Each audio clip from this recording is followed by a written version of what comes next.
Today on Locked On Canadiens, it's Monday, so we have our 3 up and 3 down. But first, we're going to talk about this weekend's games and the positives that we can draw, some exciting stuff, and that's coming up in just one moment on Locked On Canadiens.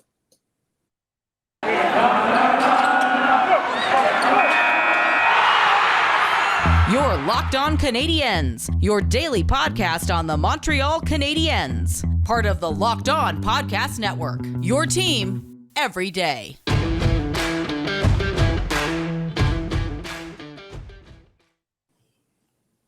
Welcome to episode 571, everybody. Today's episode is brought to you by BetOnline. BetOnline has you covered this season with more props, odds, and lines than ever before. BetOnline, where the game starts. My name is Laura Saba, also known as the Active Stick, and I'm joined, as always, by Scott Matlow, Habs Eyes on the Prize, who is hopefully on the mend after being on the IR for most of last week, or mostly in COVID protocol for most of last week. Scott, you are looking better, and I'm so happy to see you looking better. I think I have like the raccoon, I haven't slept well in a week eyes, but I feel better in that I can smell and taste things again, which unfortunately means when I take the dog out, I can smell what the dog has done. And speaking of what the dog has done and things that are terrible and stinky, the Philadelphia Flyers, everybody. They are not good. And somehow they are still ahead of the Canadiens in the standings. Although much has been made of the fact that Martin St. Louis only needed, 15? No, not even 13 games to get 14 games to get 8 wins. And they were comparing it with the previous coaching staff. And I don't want to harp on that. Here's what I want to talk about. On Wednesday, after the Canadiens laid an egg in Vancouver, they didn't lay an egg. They didn't do that well. Let's say that. The Corsies were very, very much not in their favor. We talked about how we wanted to see if the Canadiens could bounce back from this. Now, against Seattle, they didn't play too much of an exciting game, but they were much more even. In fact, they had this slight edge in 2 of the periods. And I think even in overtime, they had, it was boring, but the Canadiens were dominant in the overtime, which I think was key. So that was better. And then against the Flyers, they were so much better. So it's not just trending upwards, it's trending upwards quickly, which is what we wanted to see after the Vancouver game. So for me personally, they're giving away points to teams ahead of them in the standings, but they're still winning or playing well. And they are still maintaining their low position, their high draft pick, lottery pick position. But every day I see new things that they improve or work on, or even if it's just Martin St. Louis talking to somebody or pulling up a video of somebody, I'm seeing little things that are improving. And in the Flyers game, it was the Canadiens' best players that literally were like, I'm here, I'm going to show who I am. I am not even in my prime yet. In fact, I'm still in my rookie year for one of them, and they are doing so well. And I just, we're going to go into 3 up and 3 down at the end of the episode, as we always do. But I have so many that I might need more than 3, Scott. I just, after this week, I am impressed with a lot of people. It's very wild to me that the Canadiens are the second hottest team in the NHL right now. The Bruins are currently on an 8-1-1 streak and are the tops in the league in their last 10. Right behind them are the Montreal Canadiens at 7-2-1. The only difference is the Canadiens are still in last place and Arizona has a game in hand. So it is stunning how well this is turning out for the Montreal Canadiens. They played a bit of a snoozer on Saturday against the Kraken. We'll talk about that in our next segment. And then they played a hell of a game and they got an overtime win against the Flyers. They're still bad. They're still at the bottom of the league, and everything is going right in what you want to see. I was on Game Over Montreal with Jared Book and Andrew Berkshire, and that was what we talked about is that, yeah, they're losing games or they might not be winning everything, but you're seeing progress from all of these young players, and that's what you want. And this game, and we'd be remiss because we haven't said this already, Cole Caufield scored another friggin' overtime winning goal on a massive slap shot from the faceoff circle that beat Carter Hart clean after Rem Pitlick tied the game off a Ben Sharat short-handed setup across the Royal Road. I don't Kyle know Dubas. At Kyle Dubas. I don't understand who this Habs team is right now, but they are so fun to watch. And losing sucked. Losing in the shootout to the Kraken was terrible. But at the same time, I go, you got a point that you probably didn't deserve. who cares? Move on. And in this Flyers game, this is a game they should have won because they were playing well and they got to overtime. And I go, you know what? They probably stole a point here. That's fine. And then they went out and won the damn thing. It's fun to give a crap about Canadiens hockey again. And the Flyers game was interesting. I thought Samuel Montembeault played about as well as could be expected on a back-to-back. I thought most of the team looked pretty good. The big issue for me now is they lost Ryan Poehling to an upper body injury in this game, and their center depth wasn't very good beforehand, and it's even worse now, unfortunately. Yes, I agree. And I did want to say a couple of things about Cole Caufield and that big goal. And I also wanted to bring up Rem Pitlick. Obviously, he's quietly, everybody's looking at Nick Suzuki, who had a monster game. And then they're looking at Cole Caufield, who's the flashy young player, being small and scoring goals. But what I think he's kind of an unsung hero because he's just been so good at what he's been asked to do that it's astounding to me that they got him for free. And that's something I don't even know. You know what? And sometimes it happens with certain players where they don't fit into their team. They don't crack the lineup. They don't fit into whatever they decide with the team. And then at the end of the day, another team picks them up and they just fit in perfectly. And it's hard to imagine when he got picked up. We needed to ask our friend Seth Topol from Locked On Minnesota Wild to explain to us what Rem Pitlick does. Like, that's how unknown he was to us. And he's been shining in Montreal. So I did want to shout that out. And that's kind of a little preview of the 3 up, 3 down that we were going to talk about. But another thing that I thought was really interesting was Ben Sharat. If you were the scout at the Kraken game on Saturday night, maybe you're telling your GM not to acquire him. If you're the scout at the Flyers game on Sunday night, maybe you're telling your GM to give up a first rounder for this guy. It's so funny to me just how he's not consistent, but at the same time, like when he does certain things, I feel like he's got an on switch and an off switch. And most of the time it's an off switch. Like they have to figure out how to turn the switch on for longer. But I do think he's one of those people that the Canadiens should be shopping. And we're going to talk about this in just one moment because Arturi Lehkonen is now on the IR. Ryan Poehling is injured. And so we're going to get into that. We're going to talk a little bit more about the Kraken game and the differences. And that's coming up in just one moment. But first, I want to tell you about something that I use every day.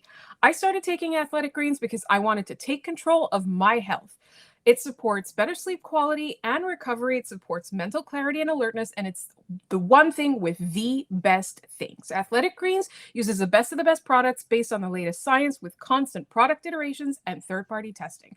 With one delicious scoop of Athletic Greens, you're absorbing 75 high-quality vitamins, minerals, whole food source superfoods, probiotics, and adaptogens to help you start your day right.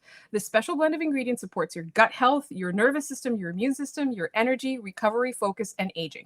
All the things. And I can already say it's supporting my gut health amazingly. Right now, it is time to reclaim your health and arm your immune system with convenient daily nutrition, especially heading into the flu and cold season. It's just one scoop in a cup of water every day. That's it. No need for a million different pills and supplements to look out for your health. And I got to tell you, it tastes pretty good too. To make it easy for you, Athletic Greens is going to give you a free 1-year supply of immune-supporting vitamin D and 5 free travel packs with your first purchase. All you have to do is visit athleticgreens.com/NHL Network. Again, that's athleticgreens.com/NHL Network to take ownership over your health and pick up the ultimate daily nutritional insurance.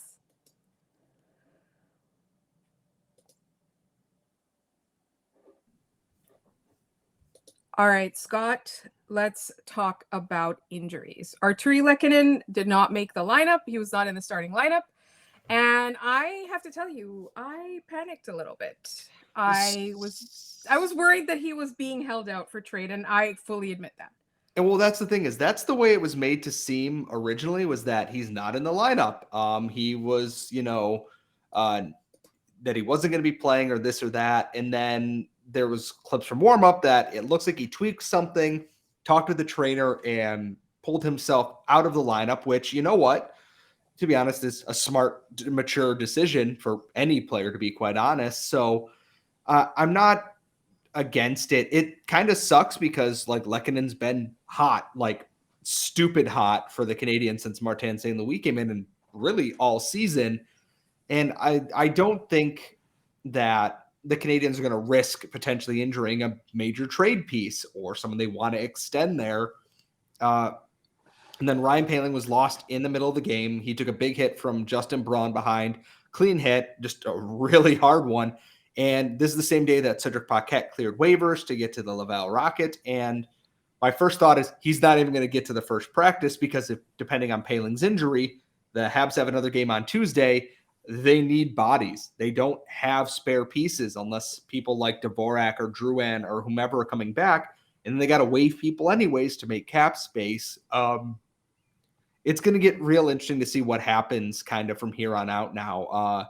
Trade deadline is, at the time that people are hearing this, a week away, which means that the Canadiens have a duty to kind of protect some of their trade assets. Eric Engels pointed out that might have been Ben Sherratt's last game as a Canadian, which, you know what, he's got 9 points in his last 10 games. If you want to hold him out, go right ahead for that. I'm not going to stop you there. Kyle Dubas. At Kyle Dubas. It was a weird weekend, like a tale of two entirely different teams. Like the Habs were sleepwalking through the game against the Kraken. We're lucky to get to a shootout and put forth what we can only describe as one of the ugliest shootouts in modern history there, where it looked like the Habs were purposely not trying to score goals. And then they followed up with just a dismantling of the Flyers overall. I know it was a 4-3 overtime game, but the Habs were far better. It's going to be a really weird week here, just between the injuries, guys who are going to get moved out, guys who are going to go up and down from the AHL. The Rocket are thin. The Lions in the ECHL are even thinner, and the Habs are still missing guys. It's a real challenge for John Sedgwick and Jeff Gorton and Kent Hughes and everyone there. There's a lot of juggling they got to do right now for the next week. And then you start playing around with what you've got left. But hopefully Lekkonen's injury isn't serious. Hopefully Poehling's injury isn't serious, because we're running out of centers at every level in this organization right now. And a Poehling injury that's longer term would be a huge blow to this team.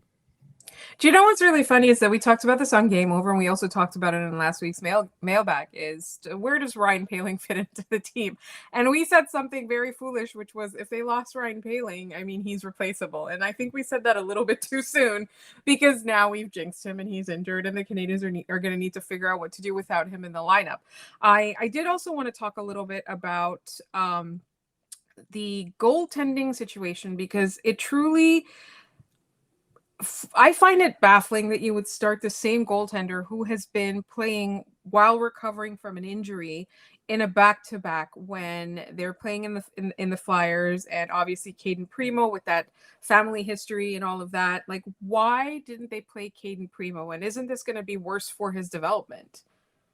I was actually kind of surprised that Montembeault got the start, but I think a lot of it goes from they don't want to, I think, put Primo in a situation where he might get lit up again, to be quite honest.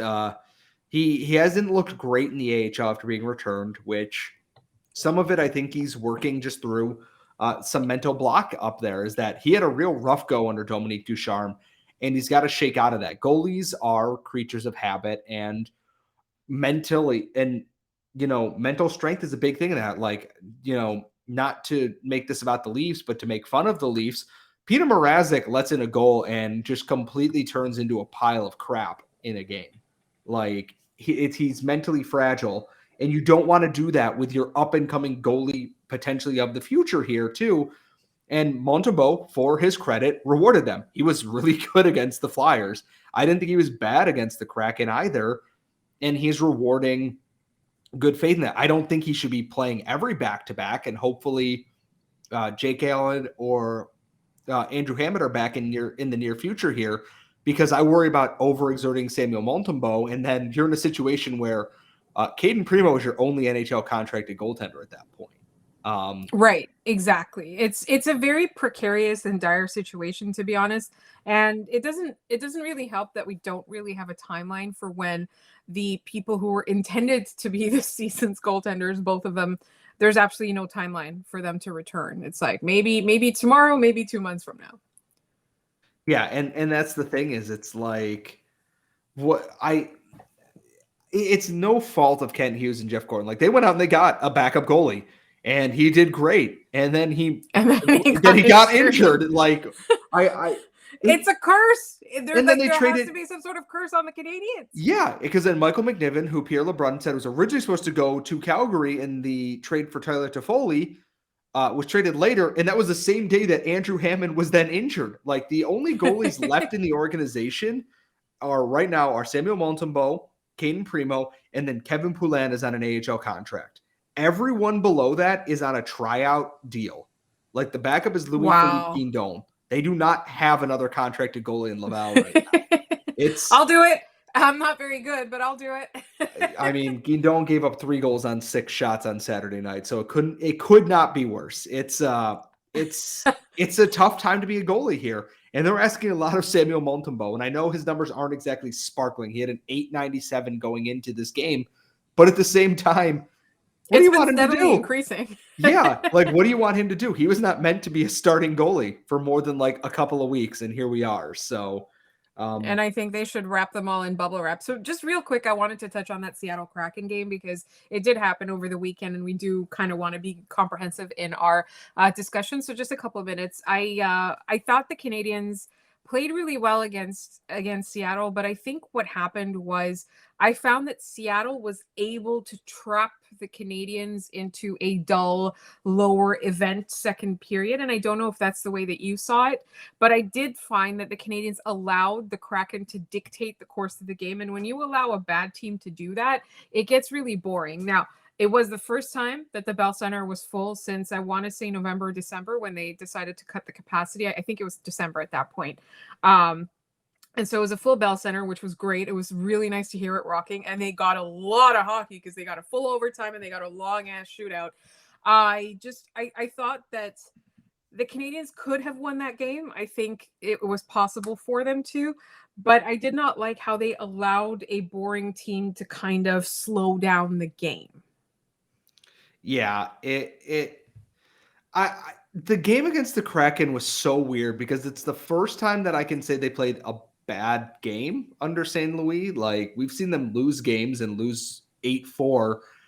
And this is the first time I looked at this and went, this felt like a game where Dominique Ducharme was still behind the bench. And they moved past it the next day and got a win. Like Martin St. Louis apparently either knows how to give one hell of a pregame or postgame speech, or he's way better at adjusting than the previous coach, which is not a high bar. So yes, I think the adjustment is key. And the thing is, like, I don't think they played too badly against Seattle. Like, I personally thought they played worse against Vancouver, but I just thought that they just allowed Seattle in and then allowed them to take over, where it was so easy for this Canadiens team under Martin St. Louis to just not allow to do that and not allow that, or to like take back control of the game.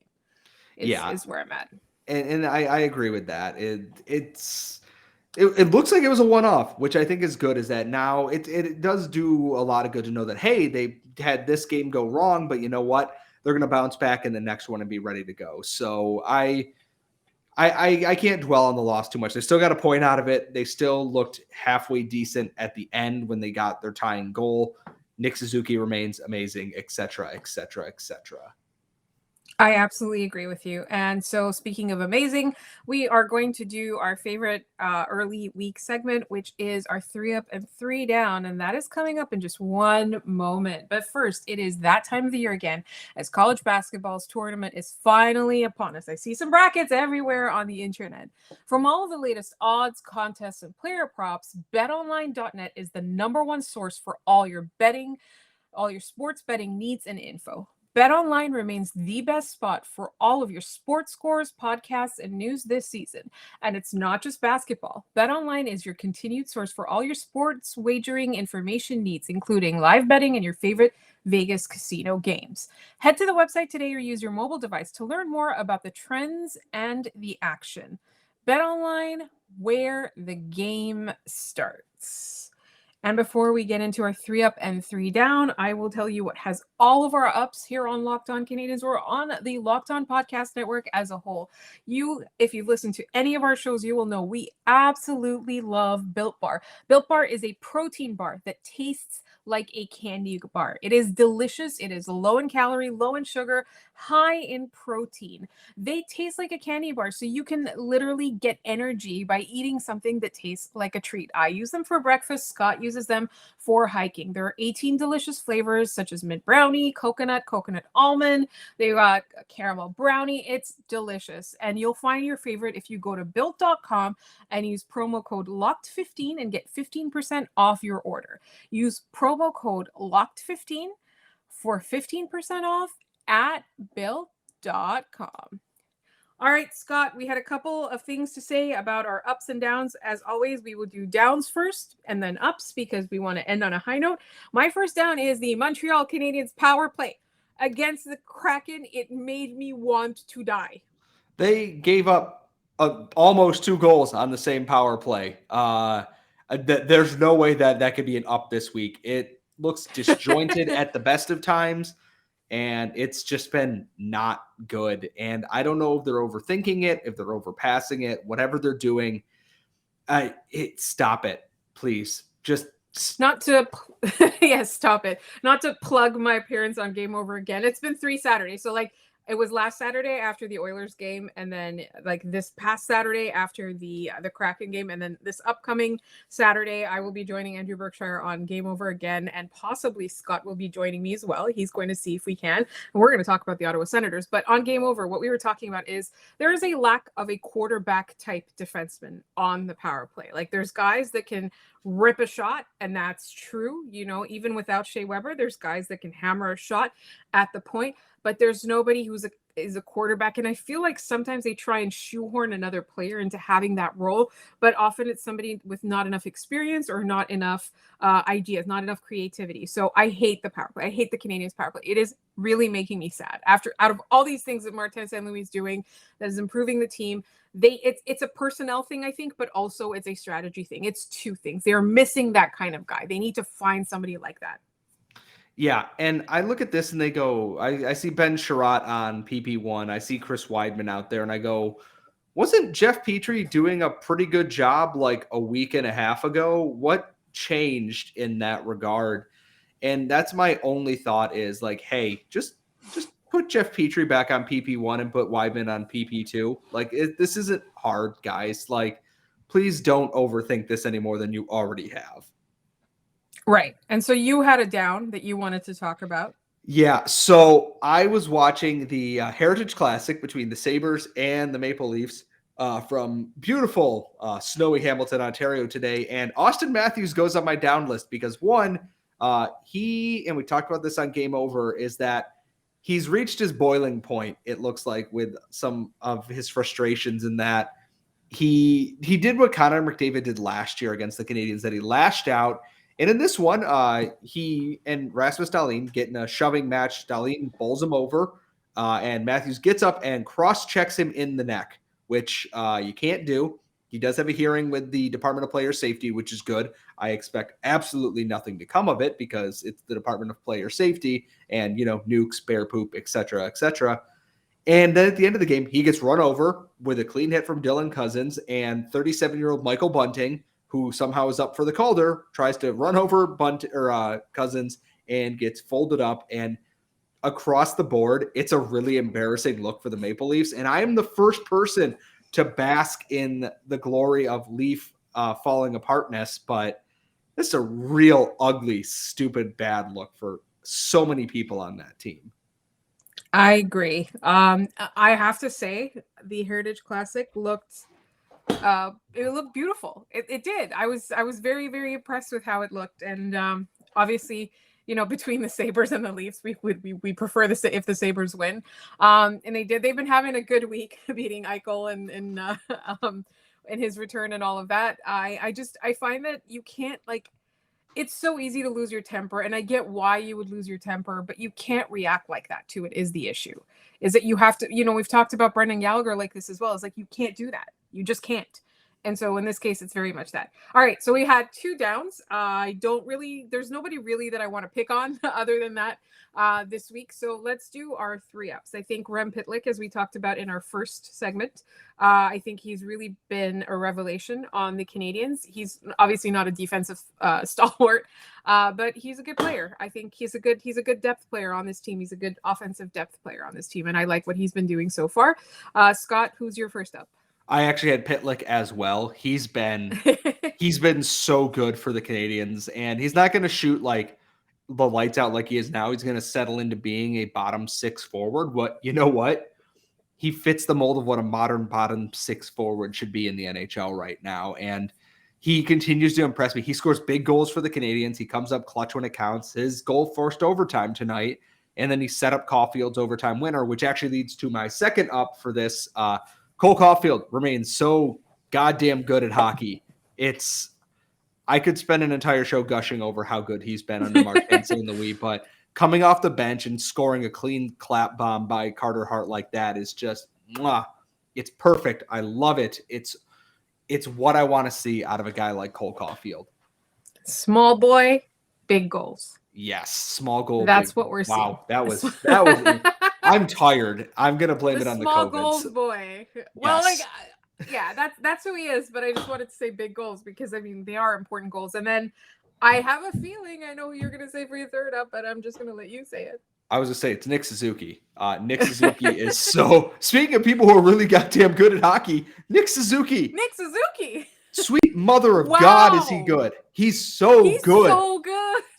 His second goal tonight doesn't look overly complicated, but he gets his own rebound and across his body just flicks it far corner. Like, oh my God. And he set a new career high in points. And I said this, and I know I keep saying this, but we were on Game Over. I didn't know he had set a new career high in points this year. And if you had told me he did that with 20-something games remaining on a last place team where for 45 games they were coached by an idiot, I would have thought you were on drugs because, oh my God, he's so. We get 82 games of Nick Suzuki not being coached by an idiot next year. It's going to be great. Year. We get it every year for 8 years after this. It's so good. We've been watching this kid for 3 seasons, and for 3 seasons, I think at the beginning of his first season, he had a couple, I think it was like 10 games where he was like just kind of okay. And then all of a sudden he found that gear. And then in the bubble playoffs, he was amazing. And then in the regular playoffs of the following year, he was amazing. There's so many good things that he does. I can't, like, he's so lethal on the ice, and like he does it with like the sunny demeanor too. It's amazing. He's so like, he's unassuming. He's quiet. He's not like, you don't see him do the kind of dirty things that players sometimes do. Like, I'm not saying he's perfect and an angel, but he's definitely generally a good boy. And he plays so well against like the best of the league, and it blows my mind. I'm like, we get to have Nick Suzuki for another 8 years. They better not freaking trade him. So I'm so excited for. I just imagine he gets better every year. Like, how much better is he going to be next year? And I hope I didn't jinx him, so knocking on wood, so he doesn't get injured or anything like that. But wow, Nick Suzuki is obviously this podcast's favorite person. Well, no, favorite player. Our favorite person, not named Nick Suzuki, is Mark Dumont, as you know. So, all right. I think that's it for this week. We haven't talked about Jack Eichel's comments, even though we brought it up. We're going to talk about stuff like that tomorrow. And so you can subscribe to this podcast wherever you get your podcasts and on YouTube in order to catch our next episode. You'll find us on Twitter at LO_Canadiens. You can email us at lockedoncanadiens@gmail.com. If you want to find Scott, he's at Scott Matla on Twitter. If you want to find me, I am at The Active Stick on Twitter. Thank you so much for listening. And if you liked this podcast, check out Locked On Fantasy Hockey, where they are absolutely killing it lately.